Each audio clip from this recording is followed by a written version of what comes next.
lagi bersama saya Andi Wono dalam podcast yang ketiga. Bersama saya juga ada Pak Hasim Muhammad. Beliau adalah seorang Twitter ya, seorang yang suka penggiat sosial media, dan juga beliau juga salah satu calon legislatif dari Partai Nasional Demokrat. Pagi hari ini kita akan berbicara tentang apa sih toleransi itu dan bagaimana aplikasinya dalam kehidupan berbangsa dan bernegara, khususnya di Indonesia. Beberapa hari lalu kita menyaksikan, tepatnya di tanggal 16 September itu ada sebuah pembubaran ibadah di kota Depok yang dilakukan oleh, dalam tanda kutip, kaum intoleran. Ketika saya berbicara kaum intoleran ini bukan menyinggung kepada agama tertentu, tetapi siapapun juga yang tidak setuju sebuah agama melakukan ibadah atau beribadah, gitu ya. Jadi sekali lagi, disclaimer-nya, pagi hari ini kita tidak berbicara kepada agama tertentu, tetapi lebih kepada kaum intoleran yang tidak setuju atau menghalang-halangi ibadah agama tertentu. Ya, itu yang menjadi disclaimer. Saya tidak sedang berbicara agama tertentu, tetapi kaum intoleran yang tidak setuju atau menghalangi ibadah agama tertentu. Nah, kita kedatangan tamu yang cukup menggelitik ya. Menggelitiknya bagaimana? Karena kata-katanya cukup pedas, cukup berpolemik ya. Sekarang ini Twitter itu lebih banyak adu argumen, adu pemikiran, adu kata-kata di dalamnya itu. Nah, saya sempat tergelitik dengan apa yang dia posting di akun Twitter miliknya ya. Nah, sekarang mungkin bagaimana sih tentang intoleran dan toleran di Indonesia atau mungkin di Mojokerto yang mungkin Bapak amati hari-hari ini? Silakan Pak Hasim. Perkenalkan, saya Hasyim.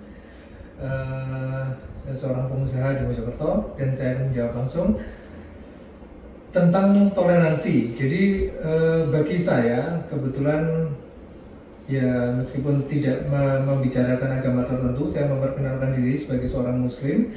Saya merasa bahwa yang namanya toleransi itu ya bagaimana setiap orang itu berhak menjalani ibadah. Ibadah itu sesuatu yang melekat pada setiap manusia yang beragama, itu sudah melekat. Seperti halnya kita makan, kita tidur, itu melekat. Jadi dan itu otomatis menjadi hak setiap manusia. Bahkan setiap manusia itu berhak untuk beribadah, seperti halnya makan tadi ya. Nah, di Indonesia ya seperti yang kita lihat, itulah kenapa saya nge-tweet tentang itu, karena saya melihat kadang-kadang ada orang-orang, sekelompok orang yang bagi saya tujuan utamanya adalah mempersulit ibadahnya orang lain.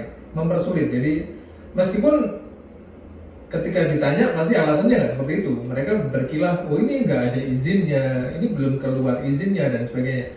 Itu kan hanya alat untuk menutupi niat mereka gitu. Niat sebenarnya adalah dia mempersulit ibadah sebenarnya gitu. Nah, kalau kita mau lebih luas lagi, sebenarnya hal seperti itu ada kecenderungan dilakukan oleh yang mayoritas memang. Kebetulan di Indonesia mayoritasnya orang Islam misalnya. Ya kadang-kadang itu terjadi, orang Islam sebagian, hanya sekelompok orang saja sebenarnya, yang kemudian mempersulit ibadahnya agama yang lain, yang minoritas. Dan itu terjadi di negara lain pun, yang misalnya di situ ada mayoritas agama yang lain lagi, itu cenderung ada kesewenang-wenangan, timbul arogansi sebagai mayoritas, kadang-kadang memang seperti itu. Nah, bagi saya pribadi hal seperti itu, karena saya berposisi sebagai orang yang sama dengan yang mayoritas tadi, ya saya mengedukasi, intinya itu. Tweet saya adalah saya mengajak ke sesama muslim bahwa ya itu nggak benar gitu. Intinya seperti itu, bahwa saya kalau misalnya yang membela kejadian itu adalah orang minoritas yang dilarang, ya mungkin orang ada anggapan lah itu membela mereka sendiri gitu. Nah tapi kalau ketika yang membela dari kaum mayoritas, maksudnya yang sama-sama yang sama dengan yang melarang tadi, oh ya berarti memang inilah yang benar seperti ini gitu. Jadi saya memang mengajak di Twitter saya selalu mengajak bahwa kita sebagai mayoritas tidak boleh seperti itu, tidak boleh kita tidak bersikap adil, itu nggak boleh. Di agama saya mengajarkan keadilan, bahkan kepada siapapun, termasuk yang kita benci pun, itu kita harus tetap bersikap adil gitu.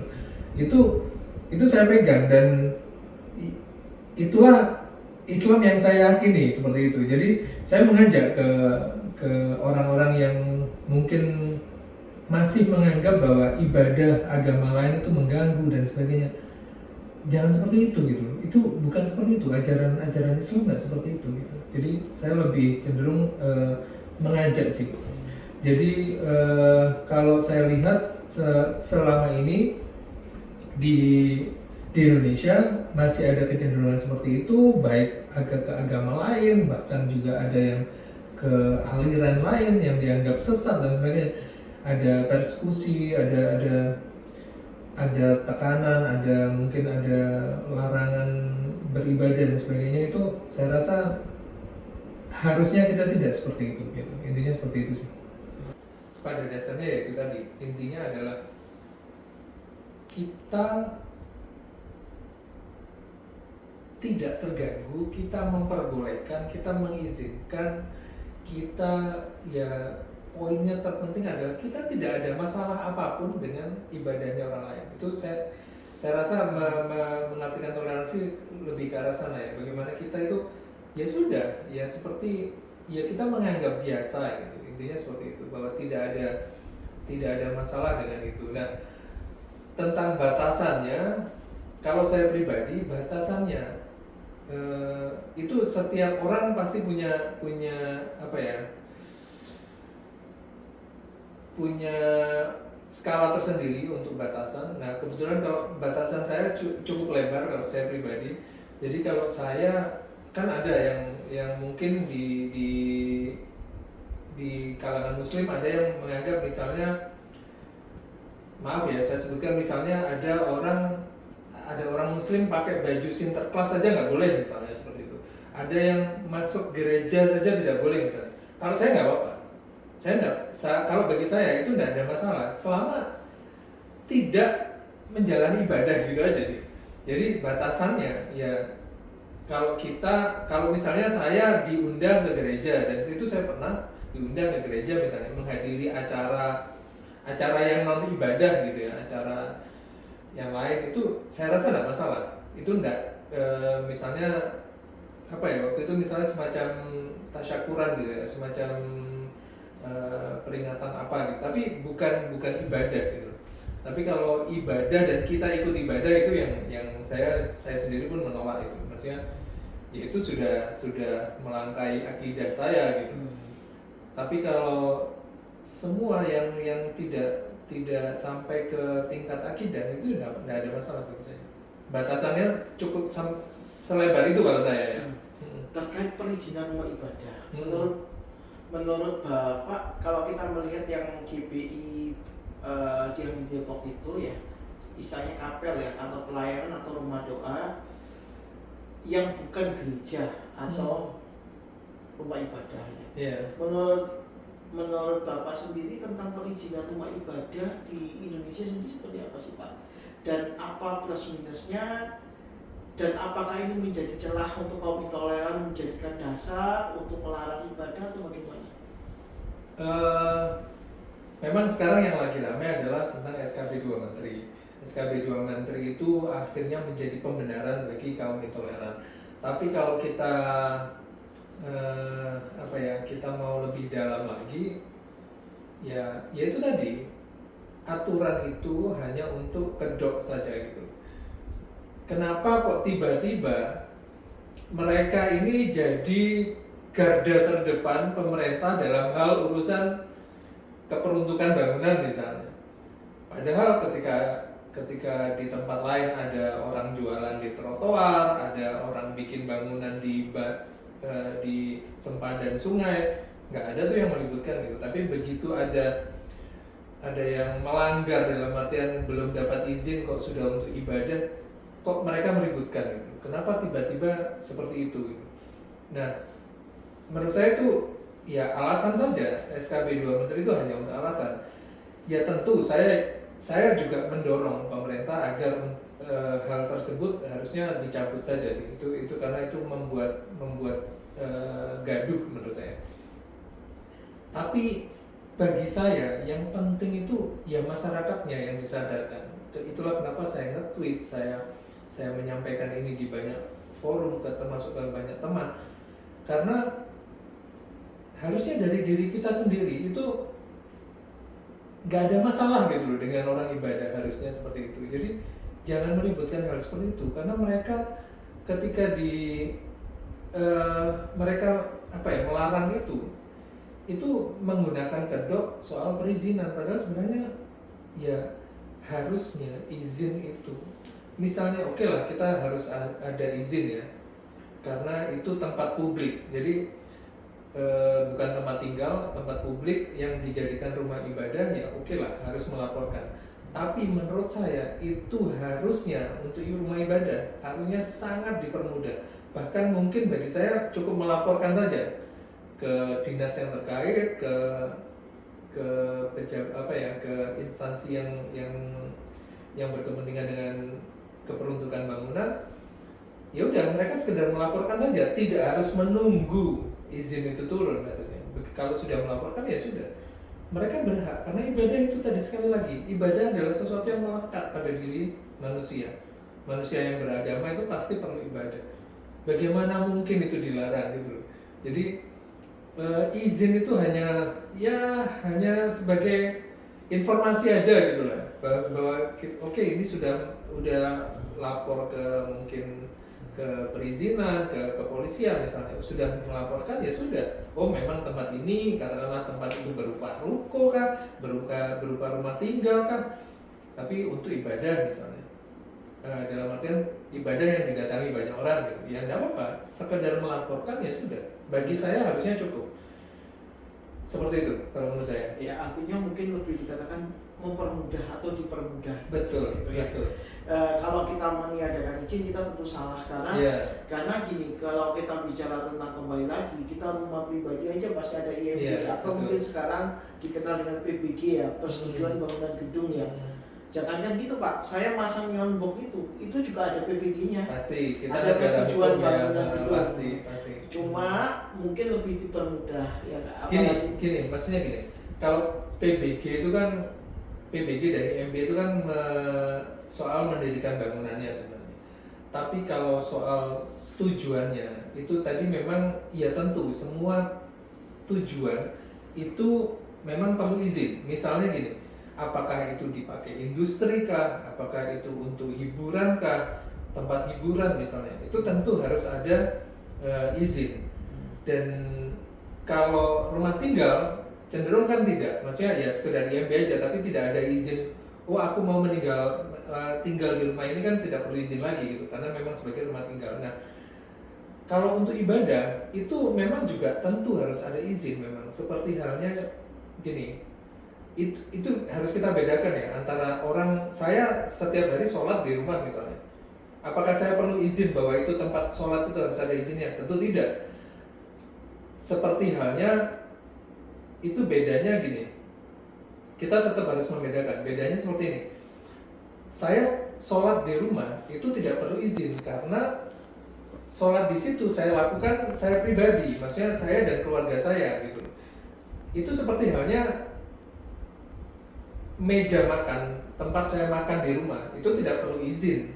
Beda dengan ketika ada orang buka rumah makan, di situ banyak meja makan, itu perlu izin karena yang datang orang luar, itu menjadi tempat makan kan gitu.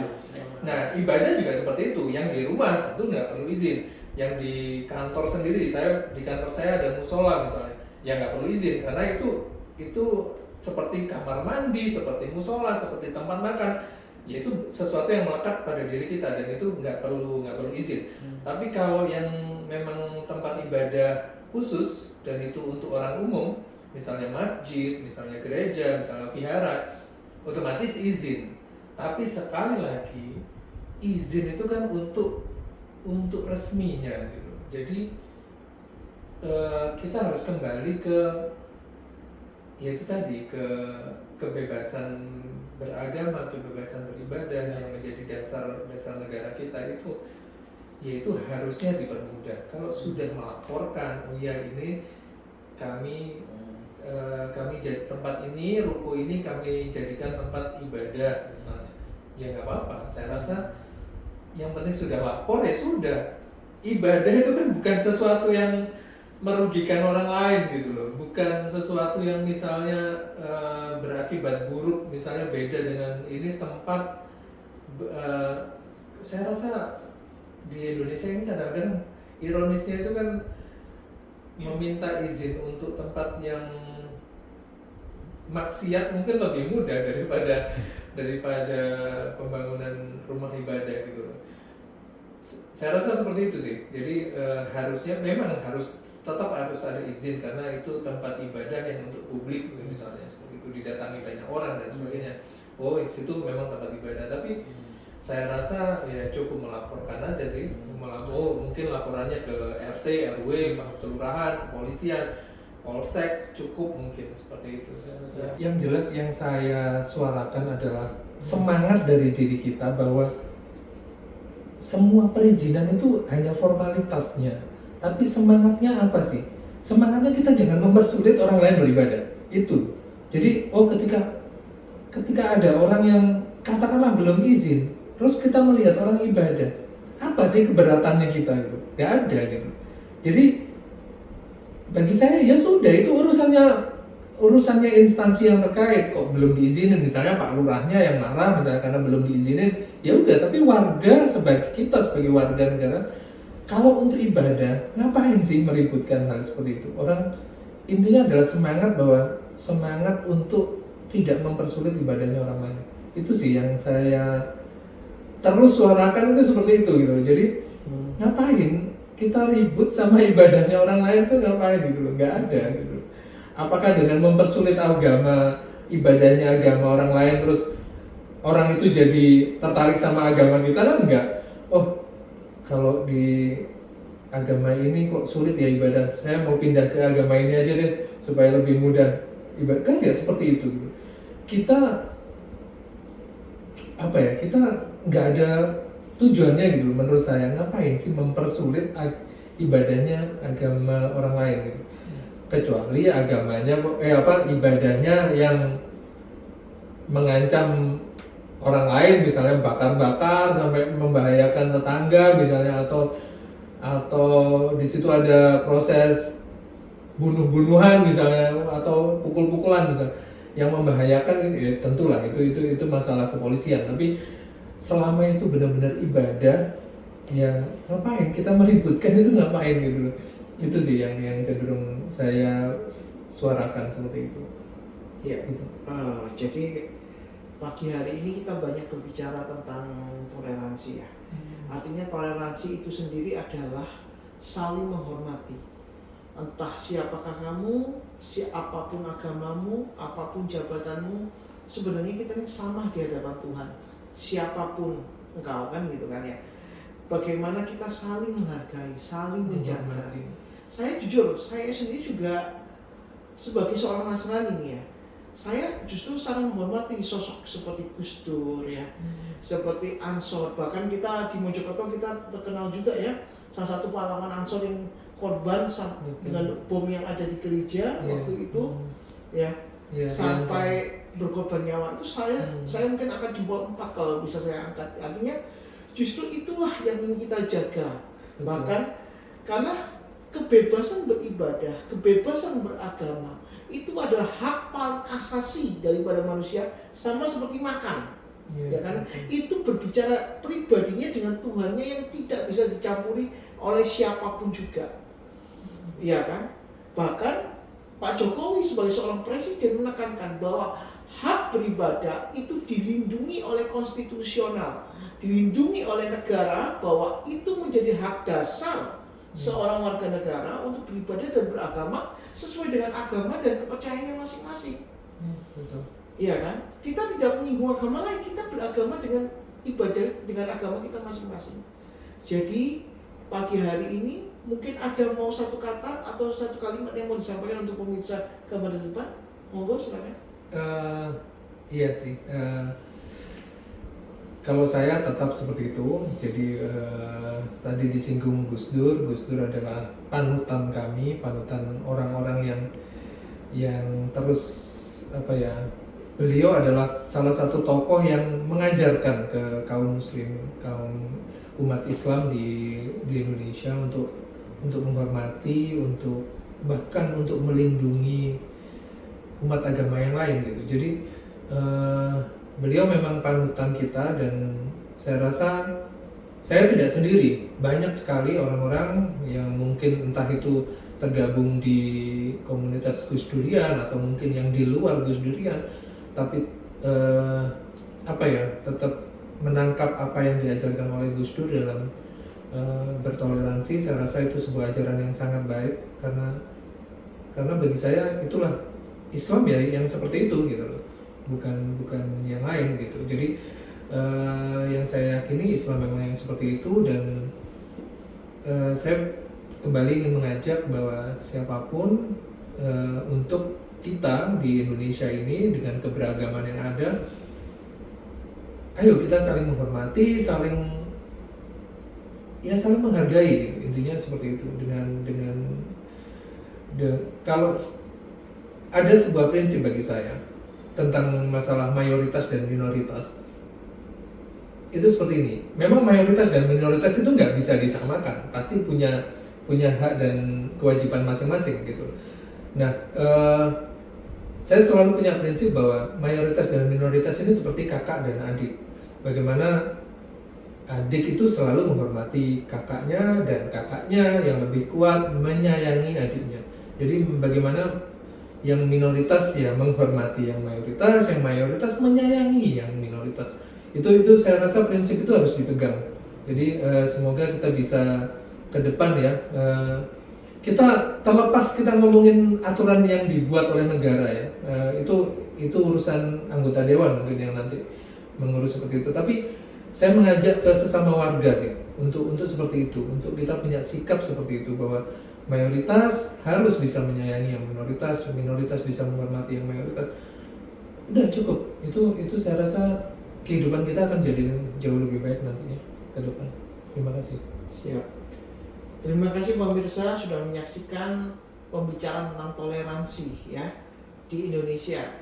Dan saya yakin ya, dengan adanya himbauan dari Bapak Presiden, dengan ada sikap dari aparat yang di GPI Depok yang melindungi dan menjamin keamanan daripada setiap warga negara untuk beribadah, saya yakin bahwa Indonesia adalah rumah bagi semuanya, rumah bagi semua agama yang ada di Indonesia, dan satu-satunya negara yang berdasarkan Pancasila ya, ketuhanan yang Maha Esa, dan sila kelima keadilan sosial bagi seluruh rakyat Indonesia masih ada di Indonesia ini.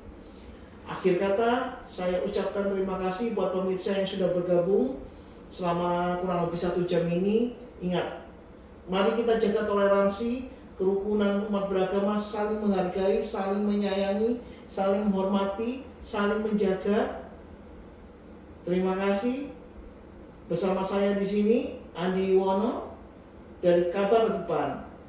Terdepan kabarkan kebenaran. Terima kasih.